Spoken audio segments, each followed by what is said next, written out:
SIG 2318, December 2020. This is from Fort Observer. From the White House, the Supreme Court dismissed a challenge to the Trump administration's rule that excludes illegal immigrants from the U.S. Census. Why this would even be a question is beyond me. The court ruled the coalition of challenging states led by New York did not present the legal injury necessary for a case, as the government has yet to announce which individuals will specifically be excluded. Observers note, the dismissal is a minor victory for the Trump administration as we near a likely incoming Biden administration that is expected to soften regulations and law enforcement concerning illegal immigrants. Liberal states and immigrants' rights groups are likely to continue challenging this rule and other Trump policies under a Biden administration, though. In the Senate, the coronavirus economic protections expire tonight at midnight unless the Senate passes the latest stimulus and relief bill. Previously, Senate Majority Leader Mitch McConnell said that another short-term bill, perhaps covering 1 or 2 days, could be passed, while senators stay in session to the weekend to hammer out a final agreement. You know, in a just world, everyone on the Hill, every one of them would have all their pay withheld while they hold the American people hostage. And people lose their jobs, and people lose their homes, and businesses have to shutter, some of them forever. Every one of these people in DC and in the various state governments who do this to the people should have all of their pay withheld. Going all the way back to when all this nonsense first started, February, March, when it was only supposed to be 2 weeks, all their pay should be withheld. It should be taken back and given to the people.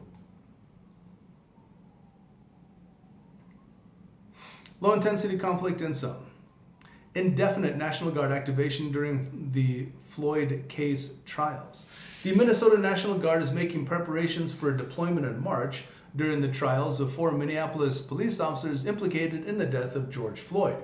A 12-page warning order entitled Operation Safety Net details how the unit will respond to anticipated rioting and unrest, with a worst-case scenario of all forces activated for an indefinite period of time. This is what you wanted. Colonel Scott Roweter said, "We have to be prepared for that kind of operation and change the paradigm of our thinking to make sure that we're prepared at any moment's notice to activate that kind of large-scale force." Observers note, this would be the 4th deployment of the Minnesota National Guard in the last 12 months solely to respond to civil unrest. The specific level of rioting and unrest required to trigger an indefinite deployment from the warning order is not known, but such a response would indicate an unprecedented level of violence. Major developments with such high-profile cases will likely continue to result in destructive Black Lives Matter riots and anti-fascist disruptions for the indefinite future.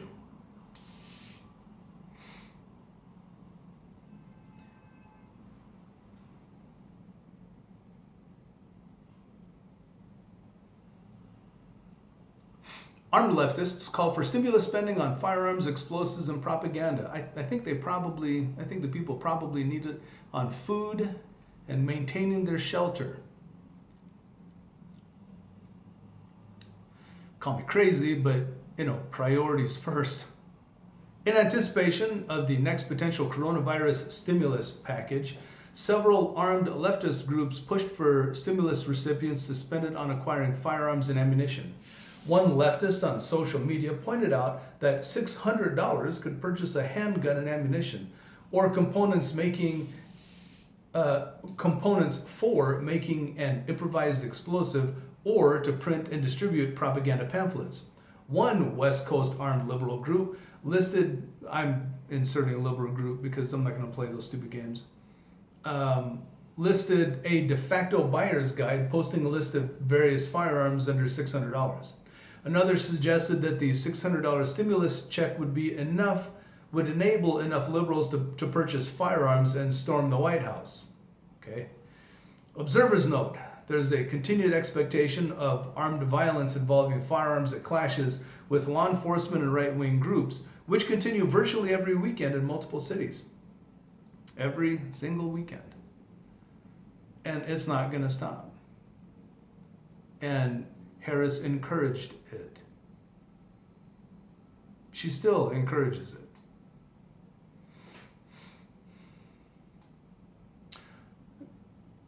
The far left liberals push to acquire more firearms and ballistic armor this year will likely continue under a Biden administration because they're encouraged from the presumptive VP.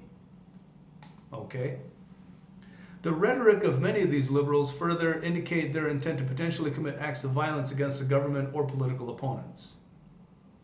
Another autonomous zone established in Seattle. Anti-fascists occupied another home in eastern Seattle, this one known as the Yellow House, and have declared it an autonomous zone. Black bloc anti-fascists have been commuting back and forth between the house and the still occupied Cal Anderson Park. According to local reporters, neighbors of the house have issued several complaints of squatters at the unoccupied development home for months. The occupiers issued a list of demands including a permanent ban of illegal camping sweeps and providing housing for all homeless people in the city. The demand notice reads, quote, "These systematic injustices must be dealt with by top-down reform or they will be met with bottom-up dismantlement." Okay. In a public statement to the press, occupiers stated that they would expand squatting efforts and establish additional autonomous zones in vacant houses throughout the city until their demands are met. Observers note, the far-left proto-insurgency, or these liberals, the liberal proto-insurgency, will continue to gain legitimacy in areas like Seattle as new zones are established. These so-called autonomous zones have the potential to become areas of conflict due to a spate of recent incidents between right and left political factions. In Portland, leftist chatroom participants reported cars driving by the Red House Autonomous Zone and throwing fireworks over the barricades.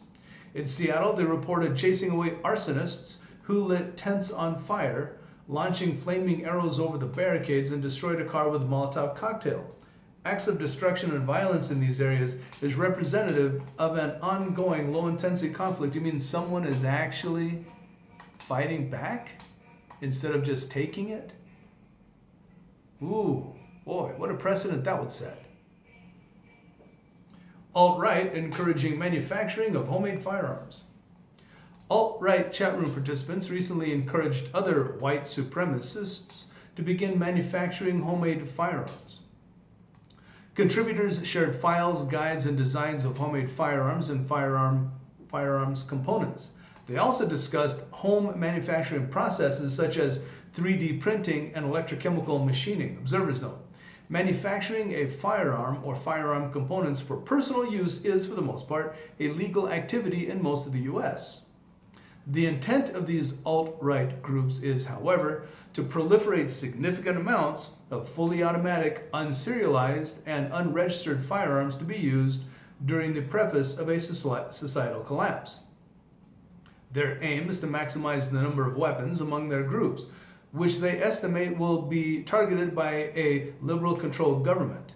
The intent to produce and distribute such firearms among themselves in significant quantities is likely to attract unwanted attention from law enforcement in the meantime, though. Upcoming event calendar. 19 December, Freeze Out Fascism, Minneapolis, Minnesota. Yes, from the hinterlands of Minneadishu.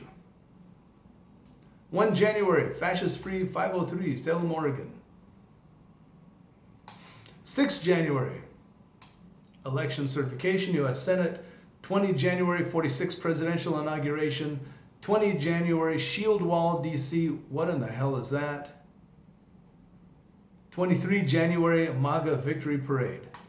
For what? Nothing's happened yet. And if the presumptive president-elect becomes president in fact, the hell are you going to be celebrating? That once again, the liberal Democrats have gotten away with manipulating voting? That's a celebration? It should make you pissed as hell.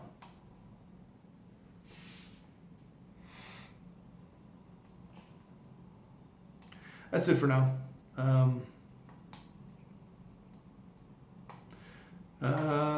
Yeah, that's it for Ford Observer. This is for the weekend. They're not going to have anything again till Monday. So, yeah, until then, know who your people are and watch your six. Because in the upcoming 4 years, if it's a Biden administration, things are likely to get kind of spicy. Especially if people continue to not freaking fight back. So, all right, 623 out.